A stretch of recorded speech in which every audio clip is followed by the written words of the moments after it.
Hello, friends. It's Chapo. How the fuck did he survive? He's 80 years old and got hit by a hammer. Did you also catch the part of the story where like cops were already in their house when the guy went hammer mode? Did you catch that? Like he hadn't been hammered before the cops were there. The cops responded. Like he managed to get like kind of a coded 911 message out, and then he only went hammer mode once the cops were there. So again, another big win for the cops. Yeah, it was the Ovoid cops. The cops brought that guy into Pelosi's house with one of those like with one of those things that like dog catchers use that like sort of collar around him on a big like pole. They just released him into Pelosi's house. It is said, wild he's fun. still alive because my grandfather was about the same age Paul Pelosi is now when he died getting the mail. Oh. Like he was going out to get the mail and he slipped and he hit his head on the deck and that was it. He's done for. Paul Pelosi I hated is the getting mail. his melon cracked open like it's Mario Party, and he's going to make a full recovery. I don't know how you can make sense of that unless you believe that adrenochrome is a real thing. He will live to insider trade unnatural another day. life to our ruling class. I heard that it was actually he survived because he was using a used hammer. Okay. Oh, hey! Oh, Needed a hammer. It was an old hammer. It wasn't useful anymore. Someone had wanted bought to it get from rid a of locksmith. It's a fine hammer. Have you used it since I got it? Yeah, I have. Okay, there you go. Yeah. Our curtains Matt. fell. Yeah. She used it on Paul Pelosi. Oh, Allegedly. Just reading from USA Today here. It says, Paul Pelosi awoke twice in the early hours of October 28th. The first time he groggily discovered a hammer-wielding intruder in his bedroom asking for his wife, House Speaker Nancy Pelosi. The second time he regained consciousness in a pool of his own blood, having suffered a fractured skull grappling with the assailant in front of police. State and federal prosecutors who charged the suspect, David DePepe, 42, of Richmond, California, with attempting to murder Paul Pelosi, said he was on a suicide mission, threatening to kneecap Nancy Pelosi and hunt down other unspecified public officials, according to court documents. It's certainly something that unnerved us all, San Francisco District Attorney Brooke Jenkins told reporters of the attack, referring to tragedies with past political leaders such as the 1978 assassinations of San Francisco Mayor George Moscone and City Supervisor Harvey Milk. It's something we have to take very seriously. DePepe, who is being held at the San Francisco County Jail, faces 13 to life for prison if convicted of state charges, including attempted murder, burglary, and elder abuse. I like that they tagged on elder abuse to that. Wow. It's just abuse. It's hitting someone. Yeah. and yet the Gravel teens walk free. Sorry, just kidding. I'm just kidding. Just kidding. And then after he serves that time, the worst fate of all, he'll have to be deported back to Canada.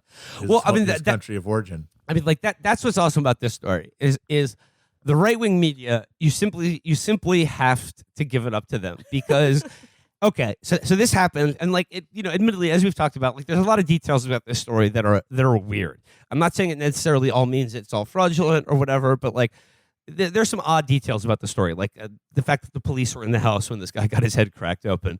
But the right wing was like, look, they understood that like immediately that this guy was like a QAnon saturated lunatic who had driven himself insane by consuming right wing media and then tried to assassinate the Speaker of the House.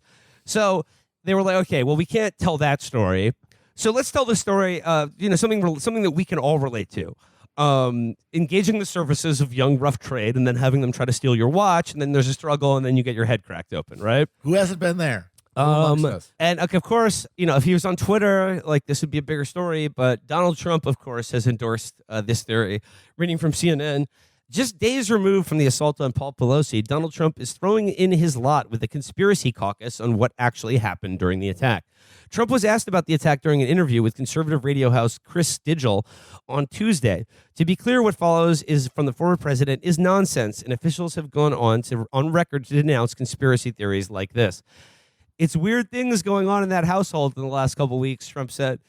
Probably you and I are better off not talking about it. The glass, it seems, was broken from the inside to out. And so, it wasn't a break-in. It was a break-out. Oh, this guy was being kept in a dog cage. Like in A glass dog cage. Trump went on to say that he's not a fan of Nancy Pelosi, but that what happened was, quote, very sad. I'm just hearing about this for the first time. He said the whole thing is crazy. I mean, if there's a little bit of truth to what's being said, it's crazy. But the window was broken in, and it was strange the cops were standing there practically from the moment it all took place. The last part is true. Police reports have made clear that there was in fact a break-in, and that the reason the police were able to be there so quickly is because Pelosi, the husband of House Speaker Nancy Pelosi, was able to call 911 while the break-in was occurring. Well, shit, in the story I just read, it said he awoke groggily and the guy was already in his house. So what's going on there? It does Interesting. not add up. It does not add Doesn't up. add up. But like the gay rough trade story, like that, they went all in on that immediately, including Elon Musk, and then he the cowardly deleted the A tweet. man who has never had probably. I mean, the police would have gotten there quicker and stopped him from getting hit if Nancy Pelosi didn't first have to send out an email asking us to donate. There's an intruder in my house. There will be an intruder in my house at 9 a.m. unless Yes. you donate. Unless you rush $15 now. It's like the our National fault, Lampoon, really. the National Lampoon cover. Donate to this political candidate, or my husband gets it. It's but nice no, though like, that we are all people freak out about, what about free speech versus censorship? Everyone's just going to decide what they want to be true and then go off that. Then they'll find somebody who will tell them that, and then that's it. There's no fact checking it. There's no asserting a central dominant narrative that's going to get everybody on board. Everyone's just going to believe what they already wanted to believe, and that's, I don't know. You should just relax, just lean back in the bath, feel the warm water running all over you. It's okay. Take a little nap. Take a little nap. Nothing is going to change. safe. Like, this is already our media landscape. And like all Democrats have been, like Democrats aren't even really calling it like an assassination attempt.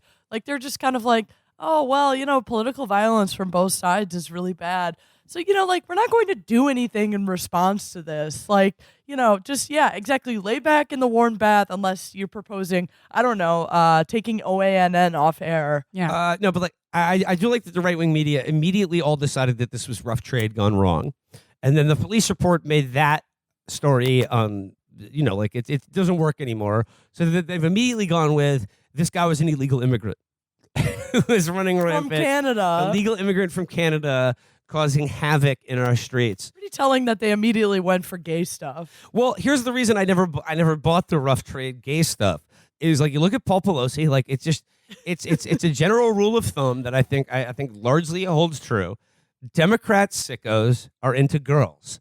Republican sickos are into boys. Both into the young variety of each. Yeah. That makes sense. Girls, that's the equivalent of girls are from Venus, men are from Mars. I mean, it is true. It's like they're the men. They're the the Republicans are the party of masculinity, and the Democrats are the party of femininity. So it makes sense that their high priests would indulge in one or the other type of debased depravity. Well, speaking of debased depravity, let's go into today's reading series, which comes courtesy of we haven't checked in with this guy for a while. It's Boss Ross Douthat. Oh, baby. Here today, and Ross is, and this article is actually very good because it touches on a lot of the things we've talked about today. The headline is How the Right Became the Left and the Left Became the Right. I'm already nodding so hard. And like in Ross's defense, I mean, like this is a dynamic that we have clocked ourselves on the show, mainly in terms of how it seems like most right wingers online now have become small beans. They're being done a frighten. They post memes about like, oh, I wish I had a Pepe to hug me and cuddle me. including that this fucking guy who just attacked Paul Pelosi. Oh yeah, he did post the cute Pepe He guy. talks in the fucking brain dead baby talk that all these guys do. All right, so this is Ross Douthat writing in the New York Times. One of the master keys to understanding our era is seeing all the ways in which conservatives and progressives have traded attitudes and impulses. The populist right's attitude towards American institutions has a flavor of the 1970s, skeptical, pessimistic, paranoid, while the mainstream MSNBC watching left has a strange new respect for the FBI and CIA. The online right likes transgression for its own sake, while cultural progressivism dabbles in censorship and worries that the First Amendment goes too far. Trumpian conservatism flirts with postmodernism and channels Michel Foucault. Its progressive rivals are institutionalist, moralistic, confident in the official narratives and establishment credentials. I mean, I got to say, I basically agree with Ross here. The modern right has started channeling Michel Foucault in that they are exclusively concerned with finding breedable teenagers to fuck. and having someone go up their ass to the elbow. These reversals are especially evident in a pair of prominent headlines from last week.